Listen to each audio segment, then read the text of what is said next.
కరువు తాండవిస్తున్న ప్రస్తుత తరుణంలో రైతులకి తాగడానికి నీళ్లు లేవు, పశువులకి మేత మేచడానికి గడ్డి లేదు.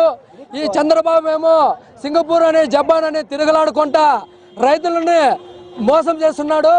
ఆ రైతులకి భరోసా కల్పించాలా.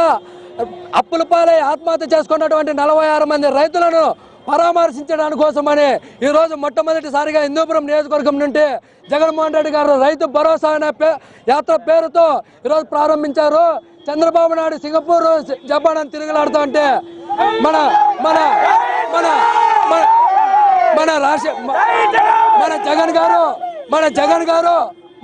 గారు రైతులకు ఒక నమ్మకం కల్పించాలా, రైతులకు ఒక భరోసా కల్పించాలన్న ముఖ్య ఉద్దేశంతో ఈరోజు రైతులు పరామర్శిస్తున్నారు. చంద్రబాబు నాయుడు పూటకొక్క మాట చెప్తానే ఉన్నాడు. నేను రుణమాఫీ చేస్తా, రెండో సెట్ లో ఇంకో రుణమాఫీ చేస్తా అని చెప్తానే ఉన్నారు. రుణమాఫీలు కాలేదు. ఏమని చెప్తున్నాడంటే 1.5 లక్షలు ఇస్తానని చెప్పిన ఆయన ఈ రోజు 1.5 లక్షలకి 8,000 కాదు, 4,000 కాదు, 2,000 కూడా రుణమాఫీ కాలే, పడటంలే. బ్యాంక్ దగ్గరకు పోతే మాకు తెలియదు అంటారు వాళ్ళు.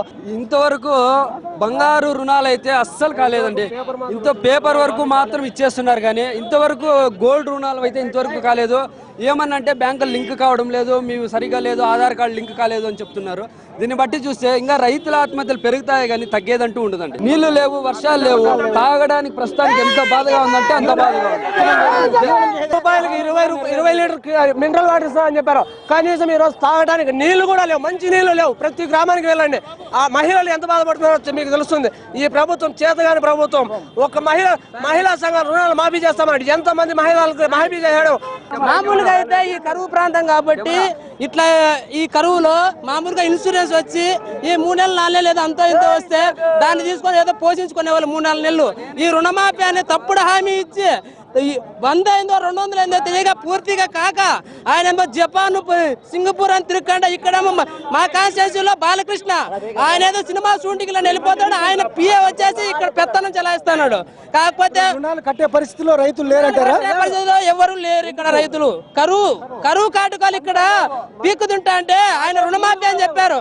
మామూలుగా అయితే రాజశేఖర రెడ్డి గారి హయాంలో ఇంతకుముందు ఏ గవర్నమెంట్ అయినా కానీ 10 ఏళ్ళప్పుడు ఈ వర్షాకాలం లేకుండా ఈ కరువు వచ్చినప్పుడు ఇన్సూరెన్స్ వచ్చేదండి. ఇన్సూరెన్స్ లో మామూలుగా ఇప్పుడు 10,000 ఉన్న వాళ్ళకి 5,000 వస్తే మామూలు పర్సెంటేజ్ వస్తే ఏదో ఈ 3-4 నెలలు వర్షాలు పడేదాకా ఏదో వాళ్ళ జీవనాధారం జరిగేది. ఈ రుణమాఫీ అని ఒక తప్పుడు హామీ ఇచ్చేసి ఇన్సూరెన్స్ రావట్లేదు. రైతులకు రావాల్సిన ఇన్పుట్ సబ్సిడీ ఇన్సూరెన్స్ దాదాపుగా 1,200 కోట్లు రావాలి అనంతపురం జిల్లాకి. మీ ఖాతాల్లో పడినాయా డబ్బులు? అది పడిండేదండి. అంటే మేము ఇప్పుడు మళ్ళీ వడ్డీ కట్టాలండి. ఇప్పుడేమో ఇన్పుట్ సబ్సిడీ విడుదలైందంట, అది రిలీజ్ అయింది. కాకపోతే మేము వాళ్ళు వచ్చిండే దానికి వాళ్ళు వడ్డీకి జమ్మేసుకుంటూ మేము ఇంకా దాని మీద చక్రవడ్డీ బారవడ్డీ మేము కట్టాలంట. నేను గోడాం సర్పంచ్. మా గ్రామంలో కనీసము వైఎస్ రాజశేఖర రెడ్డి హయాం ఉన్నప్పుడు 320 పింఛన్లు మా గ్రామానికి వస్తుండే. ఇప్పుడైతే రైతులకు రుణమాఫీ చేస్తామని ప్రతి ఒక్కరికి కూడా రుణమాఫీలు ఇస్తామని చెప్పారు ఎలక్షన్ ముందు.